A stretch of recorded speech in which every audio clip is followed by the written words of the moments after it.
मयूर ब्रह्मट का सवाल है, क्या कांग्रेस का ये हाल भूपेंद्र सिंह हुड्डा की वजह से हुआ है? क्योंकि उनकी मुताबिक 100% कोटा बन गया था कि देखिए हाईकमांड के पास 6-7 सीटें रहेंगी, शैलजा जी को इन्होंने 2-3 सीटें दी टिकट देने के लिए, और मेन जो इन्होंने डिस्ट्रीब्यूशन किया वो हुड्डा जी ने स्वयं किया। और हुड्डा जी ने एक बात चल रही थी हरियाणा में कि उन्होंने ये इंश्योर किया कि बहुत ज्यादा मार्जिन से न जीत जाएं। उनको ये था कि अगर हम 60-70 सीटें आ गई तो हमारी ना पता कट जाए। इस चक्कर में उन्होंने कोशिश ये करी कि 50 तक आंकड़ा है। तो कई जगह उन्होंने अनदेखी भी करी, कैंडिडेट भी अपने मन से सेलेक्ट किए, वरना आज आप देखिए करीब करीब 12 या 13 ऐसे कांग्रेस के लोग थे जो कि बागी हो गए और लड़े और इतने वोट ले गए जो कि विक्ट्री मार्जिन से ज्यादा था। तो कांग्रेस तो बीजेपी के साथ भी था नहीं, बीजेपी के लोगों ने वोट नहीं काटे।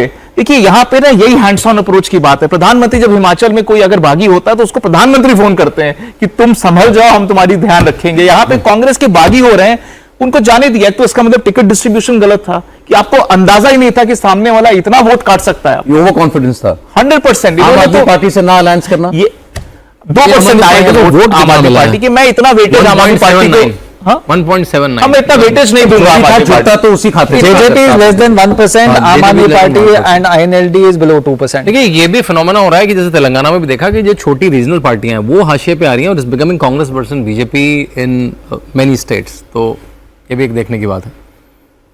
अरे एक सुनील सयाल साहब ये लिख रहे हैं, इनको थोड़ा इन्होंने कमेंट किया है, तंज भरे लहजे में किया है नीचे। हाँ, हर स्ट्रेटेजी फेल है, पोलराइजेशन का खेल है, पानी समझ के पैर रखा था, उफ यहां तो तेल है। क्या गेम्स, मतलब पोस्टर्स नहीं समझ पाए, कांग्रेस नहीं समझ पाई, ये तो नहीं हम मान सकते भाई। जो आदमी चुनाव लड़ रहा होता है उसको तो हकीकत पता होती है। ये सिर्फ हुड्डा फैक्टर नहीं, मेरे ख्याल से एक स्ट्रक्चरल एरर है, स्ट्रक्चरल फॉल्ट है कांग्रेस के ऑपरेशन के अंदर, जिसके अंदर वो इससे टिकट्स का आवंटन कर लेते हैं कि इन टिकट्स पर इसकी चलेगी, इन टिकट्स पे इसकी चलेगी, इतने टिकट्स पे इसकी चलेगी।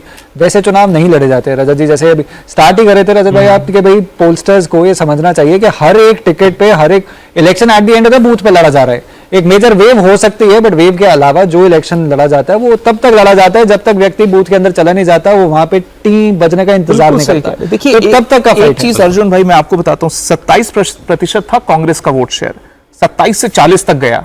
तो ये जो वोट तो बढ़ा ही ना, लेकिन यहां पर वो ये मिस कर गए कि ये जो वोट की जो उनको दिख रहा था पब्लिक रैलीज में, एक मतलब एंथुजियाज्म था, जोश था लोगों में, उनको ये नहीं समझ में आया कि ये अल्टीमेटली ये गणित का भी तो समीकरण बैठते हैं कि आपकी एक कॉन्स्टिट्यूएंसी में अगर बीजेपी होल्ड करके पकड़ी हुई अपने वोट को और आपके वोट अगर बढ़ भी गए तो कहीं ऐसा ना हो कि छुट भैया इधर उधर के नेता आके आपका वोट काट रहे हो। मैं आपको बताऊं जाट लैंड में एक सीट पे 15-15 जाट नेता इंडिपेंडेंट खड़े होकर वोट काट रहे हैं और इन्होंने कुछ नहीं किया मैनेजमेंट का। इन्होंने सोचा कि देखिए जाट जो है बटेगा नहीं।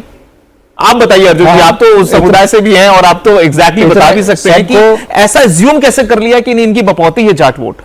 यही एज्यूम, इसी और मोडस ऑपरेंडी से चल रहे थे। कांग्रेस का जो इलेक्शन था वो इस बात का था कि भाई जाट वोट तो इनके पास आ रहा है, तो ये होप कर रहे थे क्योंकि लोकसभा इलेक्शन के अंदर इनको और बिरादरियों, रोहतक के अंदर 3.5 लाख का वोट मार्जिन था, तो होप कर रहे थे कि जो लोकसभा रोहतक के अंदर हुआ है वही चीज पैन स्टेट शायद हो जाएगी, जिसके अंदर और बिरादरियां भी इनको वोट देंगे। इन्होंने एज्यूम किया ना, ये इन्होंने एक बास्केट में डाले, वो जाट बास्केट था, वो बास्केट ही टूटी निकली, तो ना उस बास्केट के वोट टिके इनके पास, तो बाकी समुदाय की भी नहीं टिके। दलित वोट के लिए कुछ ऐसी कोई खास मुझे लगा नहीं कि कुछ स्ट्रेटेजी थी कांग्रेस पार्टी के पास। राहुल गांधी कुछ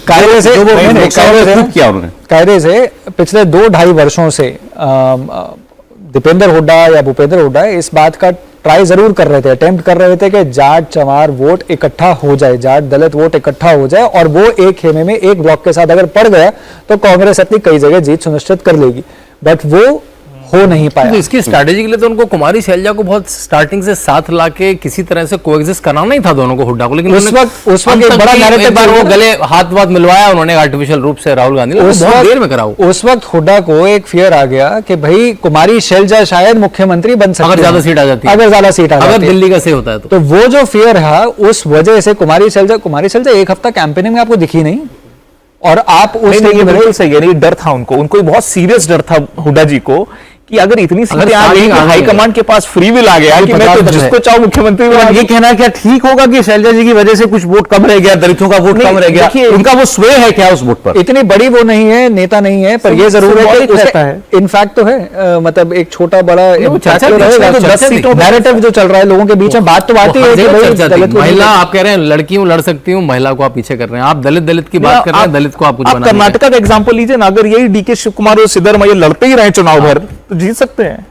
यूनिटी तो पूरे आपको बेस की चाहिए ना, और आप समझ लीजिए कि जाट का जितना वोट है वो उतना ही, दलित का भी उतना ही वोट प्रतिशत है, ऑलमोस्ट वही है। तो अगर आप सर्वोच्च सबसे बड़े नेता जो हैं आपके दलित समाज से जो आते हैं, आप उनको इतनी अनदेखी करेंगे तो सिग्नल, अगर दलित वोट कांग्रेस ने कुछ मैनेज कर लिया होता तो बिल्कुल ये तो स्थिति बिल्कुल पलट जाती, इसमें कोई शक नहीं है। वो इस बार चुनाव में हुआ नहीं, वो कांग्रेस बीजेपी के नेता वही कह रहे हैं ना, वो काट की आंधी थी, एक बार चढ़ गई लोकसभा के चुनाव में, वो दोबारा नहीं हो सकता। और दूसरा ओवर कॉन्फिडेंस भी था, क्योंकि वो ये फॉर ग्रांटेड ले गए ना, चाहे दलित वोट को ले गए, चाहे महिला या वेमेन वोट को ले गए, वो सेंटिमेंट को फॉर ग्रांटेड ले गए इस होप के अंदर कि बहुत बड़ी वेव बनी हुई है।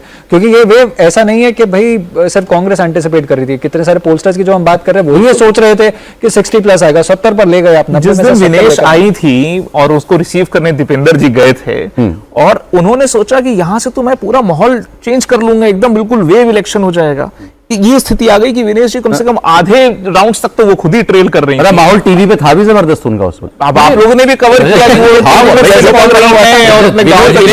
खबरों में थी, कांग्रेस अपने खुद के प्रोपेगेंडा का भी शिकार है, उसको लगा ये माहौल, ये जो हम माहौल बना रहे हैं, इसको साइकोलॉजी में ग्रुप थिंक बोलते हैं कि अब 4 लोग बैठे हुए एक ही बात कर रहे हैं तो लगने लगता है सच में माहौल ऐसा है। नहीं, अपना ही एको चैम्बर कांग्रेस वालों के लिए तो कांग्रेस वालों के लिए कह रहा है। अब आप बताओ, आप लोगों को लगा था नतीजा आएगा बीजेपी? अब मैं उसी पे आना भी चाहता था। बीजेपी की अभी भी समस्याएं हैं, इसका मतलब ये नहीं है कि बीजेपी की समस्याएं के हल हो गए हैं जो उन्होंने लोकसभा में। वापस डालूंगा इसमें डाल भी सकते हैं, लेकिन थोड़ा लेकिन कुछ है, कुछ मैटर ऑफ फैक्ट है, खाने को मिलेंगे। देखिए, एक होता है ना नैरेटिव इशू कि भाई आप चुनाव का एक भी वोट डलने से पहले इतना क्यों साहस हारना किसी का भी।